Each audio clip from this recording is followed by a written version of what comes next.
Lads and ladies, and welcome to this. Now today we are back for another video. Now another Saturday means another League One video. Now today we are ranking my top 10 favourite League One grounds. So this can be on how nice it looks, or how quirky it is, or how modern it is. Now I like a lot of different grounds for different reasons. A lot of clubs haven't made this top 10, like Fleetwood. We don't have the best of grounds, that's not in my top 10. But there are some nice grounds in this league, some old-fashioned grounds, some historic grounds. I've had so much history in over the years. So I'm about to bring you my top 10. I know there's going to be comments saying, where's this team, where's this team? It's my top 10, so the majority of the teams in this league miss out. Hope you enjoy it. Let us know your top 10. Also leave a like on the video, that'd be much appreciated. Starting at number 10, Shrewsbury Town. Now I like Shrewsbury's ground because it's all kind of similar all the way around, and it's quite like a closed stadium. It's quite in a unique place, obviously North Wales. It's quite nice, it's not exactly rough around the edges. It's quite like they connect up the ground, if you get what I mean. They got a good pitch, holds a decent capacity as well. They get a good number of fans in it, and to be fair, it's not one of the worst grounds in the league. It's one of those that you think it's a proper 7, 8 out of 10. Not the best, not the worst, but it's a nice little ground for what Shrewsbury need, and for me, deserves a place in this top 10. At 9th, a different ground to Shrewsbury, but I really love this ground.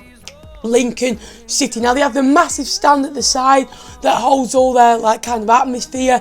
A small stand behind the goal that the away fans sit in, and they got a little the Stacey West stand kind of corner places, and it's a decent ground. Like, they get really incredible atmosphere. It's really unique and it's different, and you don't get that many types of ground. It's like a Bristol Rovers type of ground that has 7, 8 stands. It's like you don't get it in football anymore, and in 20 years time you'll be saying to yourself, those grounds don't really come in football anymore. And it's nice because you get the likes of Shrewsbury, Doncasters that are all kind of similar all the way around. Chesterfield in the National League are quite similar too. Lincoln are very different, and I really like that. So they're easily in my top 10. 8th, Blackpool. Now, a decent ground holds 17,000 fans. They've got obviously the connecting stands where they have 3 stands together, and then they have the temporary stand, which just brings them down in this ranking. If that was connected up, I really think it could be top 5. It's a lovely, it's got potential to be a lovely ground.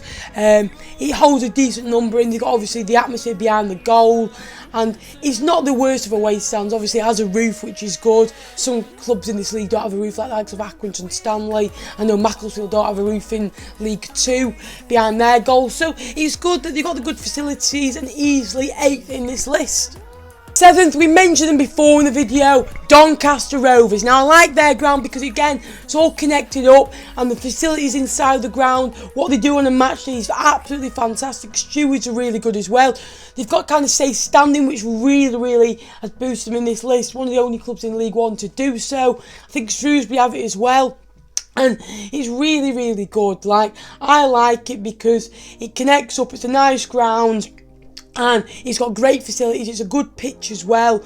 Great set of fans. And honestly, they deserve to be 7th in this list for me. Just Blackpool's a good ground, but I prefer Doncaster's because it's all connected up, and I just kind of prefer kind of the seat colour as well. It blends in better for me. There's some better grounds in this list, but Doncaster for me is an underrated ground in this league, and it's one of the first away days I always look out for in my fixture list. Staying in Yorkshire. At 6th, Rotherham. Now I love Rotherham's ground. As soon as I went there, I absolutely loved it. The New York Stadium, kind of similar to Doncaster's. I think it's around the same size. So lovely ground. Obviously, it's kind of similar on the way all the way round. The away end's quite good as well, very steep if you ever go in there. They've got the stand behind the goal, which is similar to the away fans that the home fans sit in, where their kind of cop atmosphere is, and it's really good. And they've got the 2 kind of family stands at the side, which blends in nicely together. And I like the ground, good seat colour, not dull, not a lot of empty seats in it, normally 3/4 of the way full, so it always seems a good atmosphere in it. And honestly, I like the ground, and it's a good League One ground. It's good for what Rotherham need, and easily in this top 10. Moving on to my top 5 now, Milton Keynes. Now absolutely love their ground. I think it's absolutely amazing. Now, it's why they're so lower down in this list.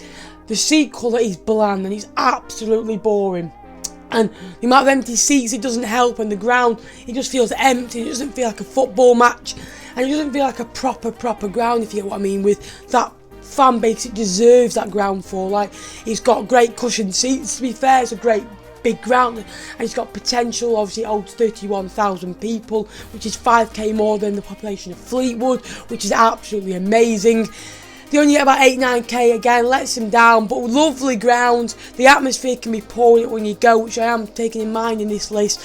But the ground's lovely, the seats are boring, which brings them down, but easily in my top 5 at least. At 4th, Bolton Wanderers. Now, I've always loved Bolton's ground. I love kind of the floodlights. I love the shape of the stadium. I think it's really, really good. The colour seats are really, really tidy. Obviously, I think the blue and white, obviously the colours that Bolton do play in. I think it's really, really nice ground. It's always been kind of one of the grounds I've always loved watching on TV or wanted to go to when Fleetwood have played them. And an away day that I look out for, you can see the floodlights for a long, long time. You can see it when you drive past on the motorway. I like the way they got the badge outside the ground, which is really, really a good trademark to have, and I think it's a fantastic ground, and 4th in this list for me. At 3rd, another old-fashioned ground with so much history. So many legends have played in it and have embraced this beautiful stadium, Portsmouth Road. Yes, it's a bit rough around the edges, but that's what I love about this stadium. It's got the character, it's got the history. You can feel it when you go to Ipswich Away. You can feel this club is a big club. It shouldn't be in League One, and it's an amazing stadium. Obviously, I think they've won the FA Cup in the past. They've been in the Premier League. They've had so many years in the Championship, and it's a good, stable Championship stadium, and could easily be in the Premier League with a bit of work done, hopefully. But easily a very good ground, one of the best grounds in League One, and unbelievable for me. At 2nd, Portsmouth. Now, I absolutely love Fratton Park. It's one of my favourite away days. The Fratton end, the ground, again, like Ipswich, is just so old-fashioned, so much history, and you can just feel it when you walk to the stadium. It's still got that kind of quirkiness to it. It's still got that old-fashioned poles in the way, the old-fashioned seats, if you get what I mean. I just think it's really, really fantastic place to play football. It's a great venue, and easily 2nd in my list. But at number 1, there's only one winner, Fleetwood Town. Oh no, Sunderland AFC. What a lovely ground, 49,000. And you can say, like, Sunderland have been through hard times in the past, like, oh, they don't fill it. They get 30,000 fans at home in League One. That is incredible. They got 47,000 against Bradford in it, and it's an absolutely lovely stadium. Obviously, you've got 2 tiers on numerous stands as well, and they get decent atmosphere going when you can get going, and that really, really helps. It's a massive ground. It's the biggest in League One, probably the biggest in League One's ever seen, really, let's be honest. And it's always a great away day to go to. The ground's absolutely perfect. The outside, the trademark of the badge. We've got so much outside the ground as well. The facilities inside the ground are brilliant as well. And for me, Sunderland takes number 1. That is my top 10. Do you agree with it? Let me know in the comments down below. If we could hit 50 likes on this video, that would be massively appreciated. Please like and subscribe if you're new to the channel, and I will see you in the next one. Up the Cods.